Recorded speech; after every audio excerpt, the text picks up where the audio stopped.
Everyone has a story to tell. We connect and relate to one another when we share our stories. My name is Amelia Old, and I am your host of Voices of Inspiration. Join me as I share stories of friends, family, and strangers from my everyday life and travels. You will laugh, possibly cry, or walk away feeling connected more than ever to those around you and ready to be the change our world needs. Everyone has a story to tell. What's yours?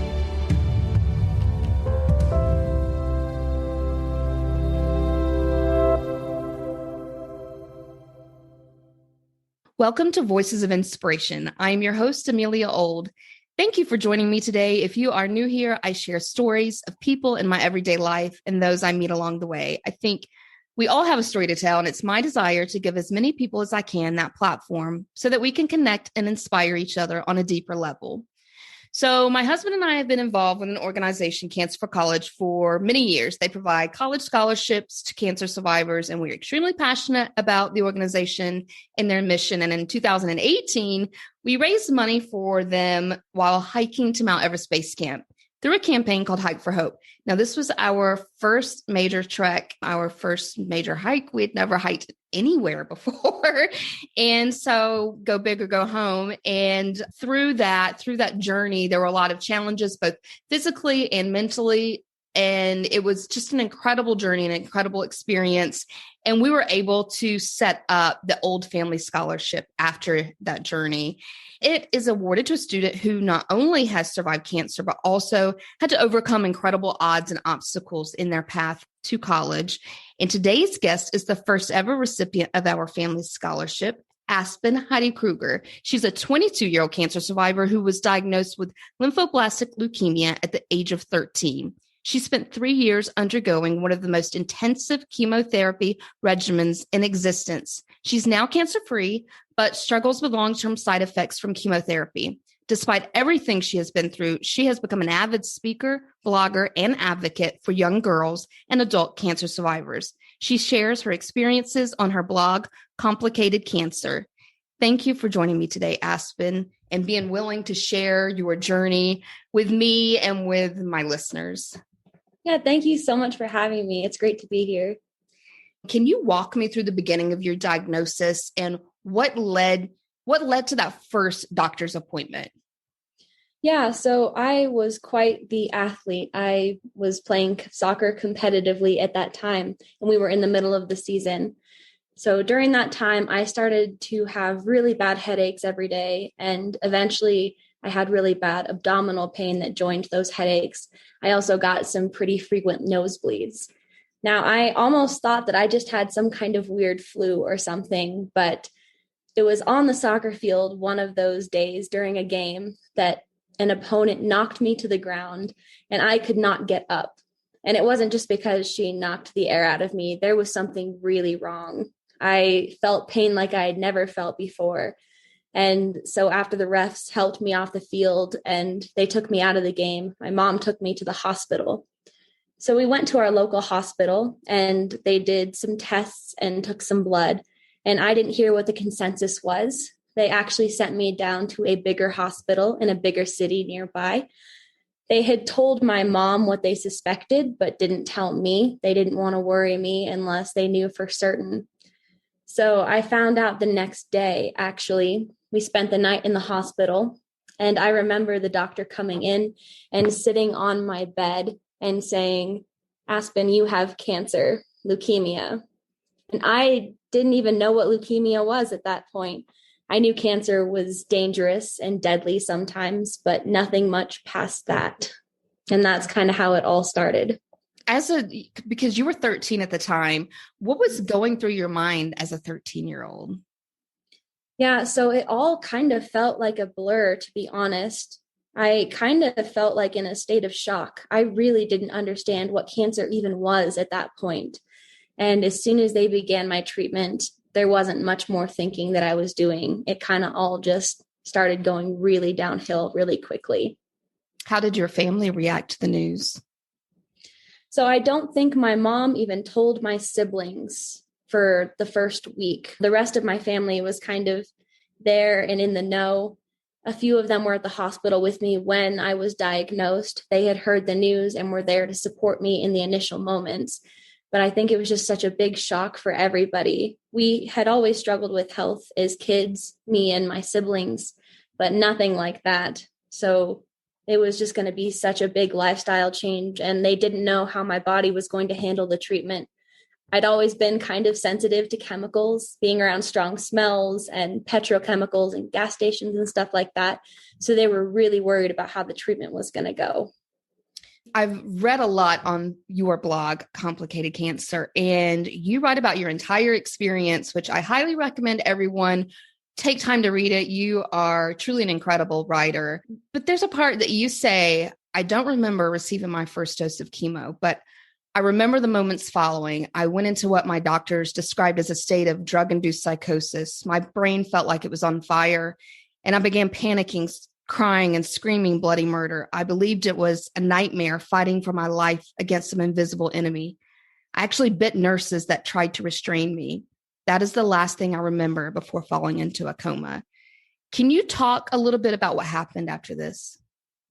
Yeah, so all of that basically was just the precursor for how chemo was going to impact my body. The people that I know of who also went into a coma upon first doses of chemotherapy never woke up. They passed away when that happened. But somehow I did wake up, and I'm not sure how. But I remember waking up in that bed and everything was changed.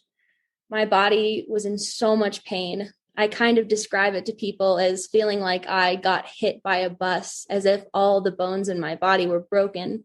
And then also like there were really bad burns all over all my skin. So pain that I had never even fathomed from head to toe. And I couldn't feel my hands or my feet. Neuropathy had already set in. It was one of the side effects from the chemo. I had a terrible headache.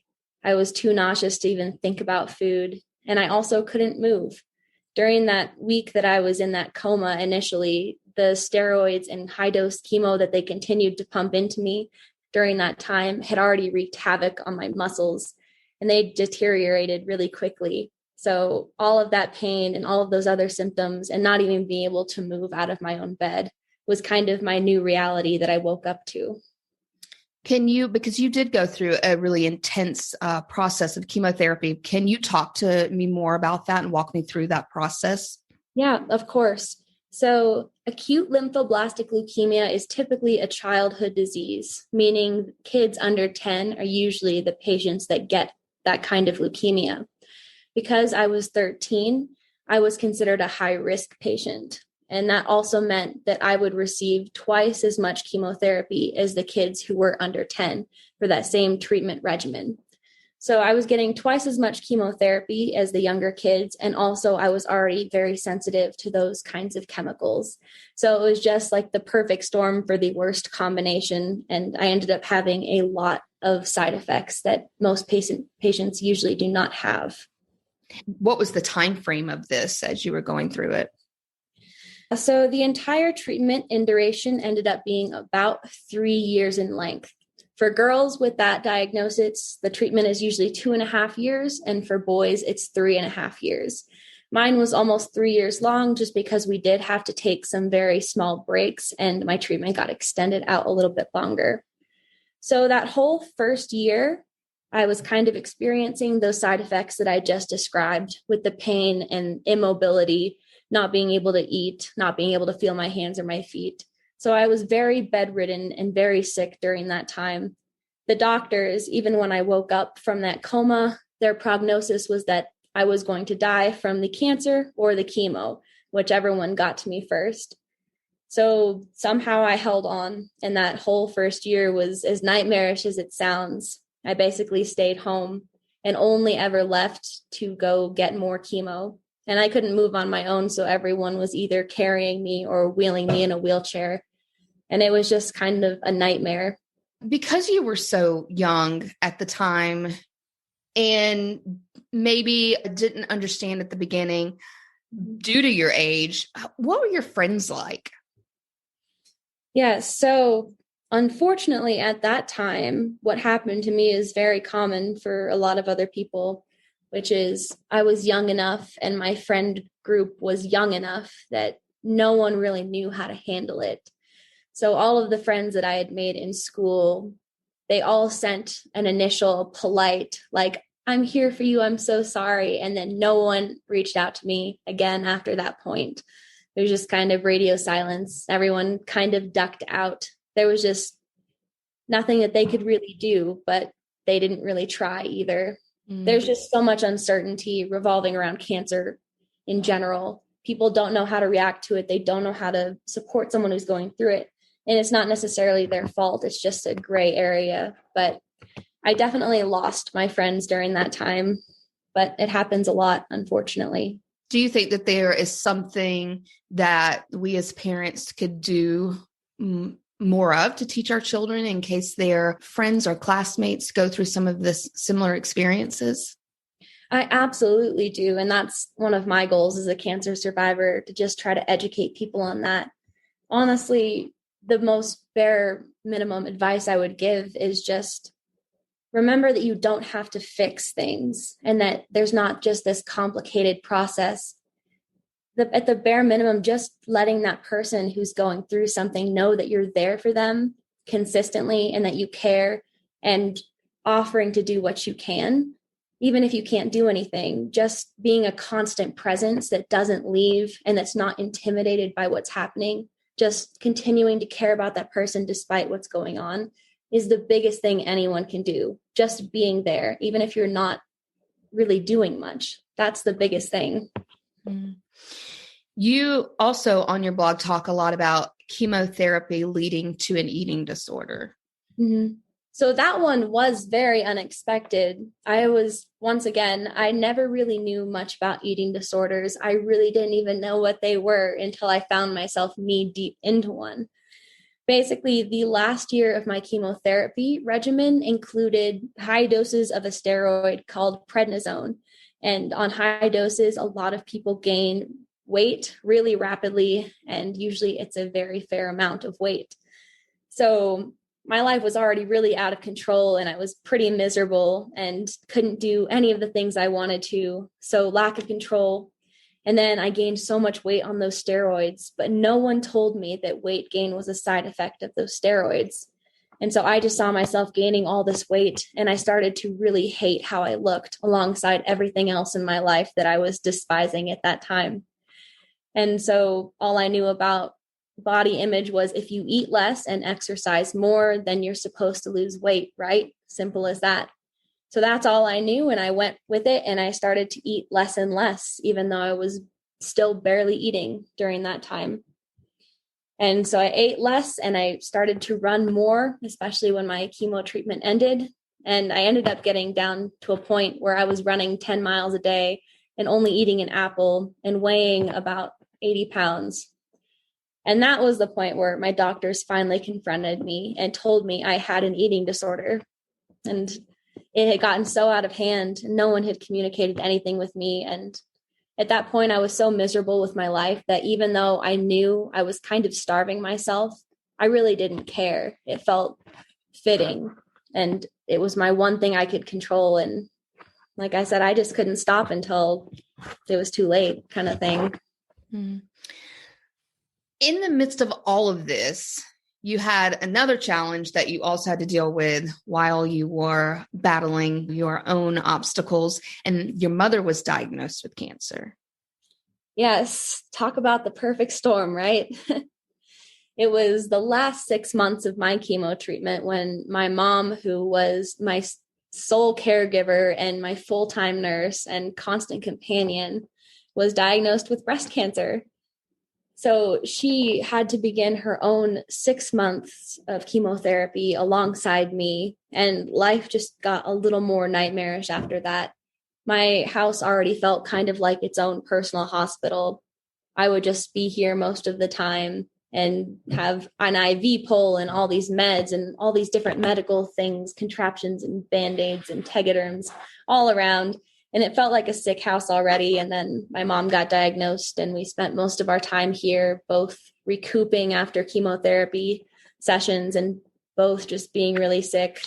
Her treatment didn't go super well either. She had a lot of pretty bad side effects, not quite to the extent of mine, but they did have to end her treatment a little bit early.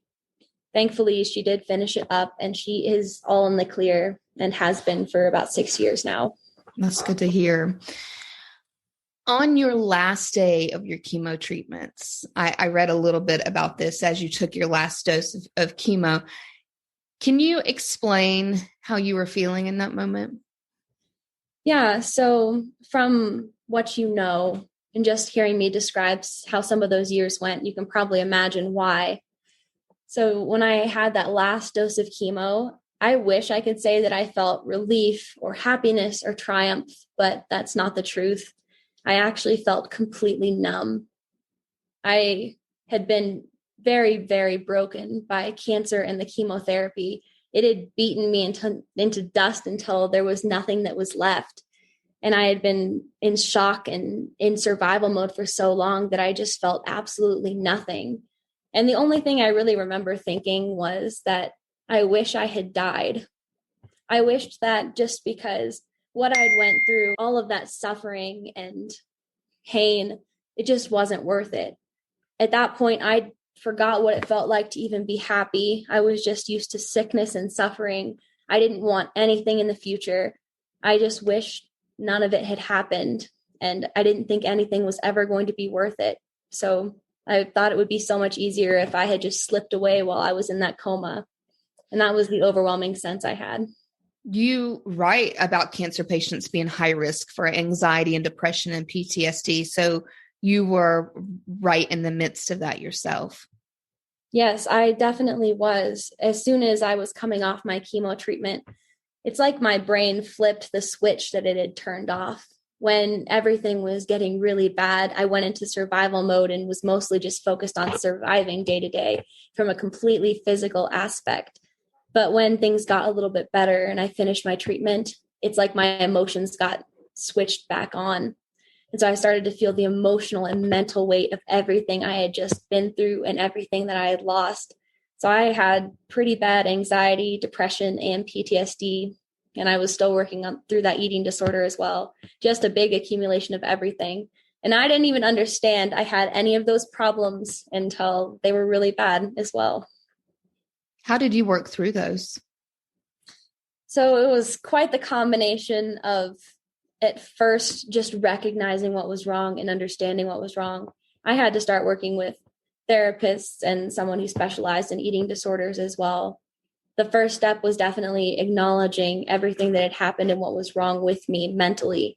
I had to understand that I was depressed, that I was anxious, that I had PTSD, and learn about all of those things, and just start to adjust to a life where mentally I felt like everything was so wrong all of the time. And it was, once again, a thing I didn't know if it would ever end. I didn't really remember what it felt like to be okay mentally either. It was just my new reality. So it definitely brought on some very, very challenging times, because when you're struggling a lot mentally, especially with really bad PTSD or anxiety, no matter what you're doing or where you are or what your life looks like, if it's that bad in your head, it's going to feel that bad all the time. What have been some of the physical challenges with life after cancer? Essentially, as you can imagine, chemotherapy did quite the number on my body. On treatment, I had almost all of the side effects, and it just took a toll. So when I finished up my treatment, my body was pretty much in the place that if we did not start working on some of the problems caused by chemo, I probably wouldn't have survived the next year or two. My heart was in a bad place, like physically. My other major organs, like my liver and my kidneys, were both doing really bad. The chemo had taken a big hit to my respiratory system, my nervous system, just a little bit of everything. So we had some pretty big issues. We had to start working with several doctors. And there were a lot more hospital visits.